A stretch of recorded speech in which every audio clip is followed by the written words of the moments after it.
Sunil Kumar Raj remix by DJ Sunil Kumar Raj remix by DJ Sunil Sonowal Basar. Sunil Kumar Raj remix by DJ Sunil Sonowal Basar. Sunil Kumar Raj remix by DJ Sunil Sonowal Basar.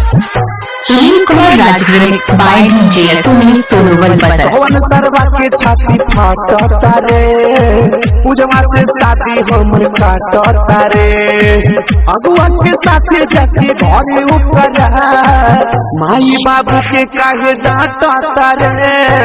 Pawan सरवा के छाती फाटता रे, पूजवा से शादी हमर काटता रे, अगुआ के साथे जाके घरे उपरा माई बाबू के काहे डांटता रे।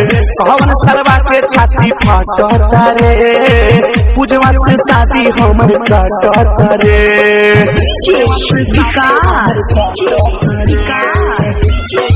डीजे सुनील सोनोवल बसर मटियार कला। Sunil Kumar Raj remix by DJ Sunil Sonowal बसर।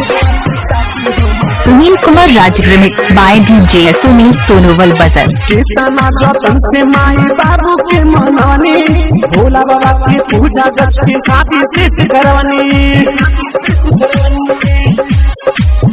हरे कितना जतन से माई बाबू के मनानी, भोला बाबा की पूजा गछ के शादी सेट करवानी। सोच के करे जामर फाटता रे, पूजवा से शादी हमर काटता रे, अगुआ के साथे जाके घरे उपजा माई बाबू के काहे डांटता रे।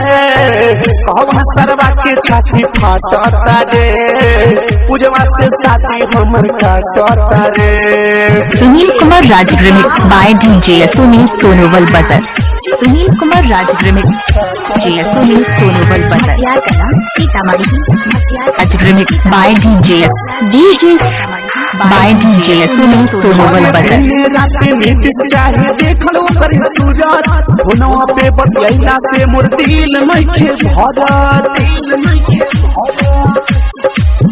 हाँ दिन रात नीति से चाहे देखलो कर सूरज, हुनवा पे बतियाइला से मोर दिल नइखे भरत।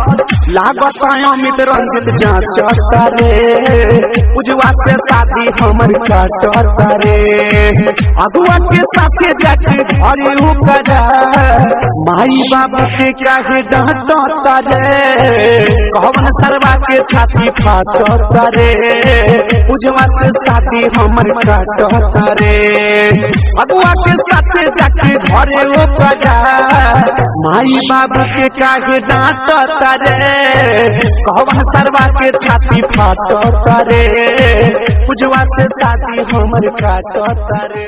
Sunil Kumar Raj remix by DJ Sunil Sonowal बसर।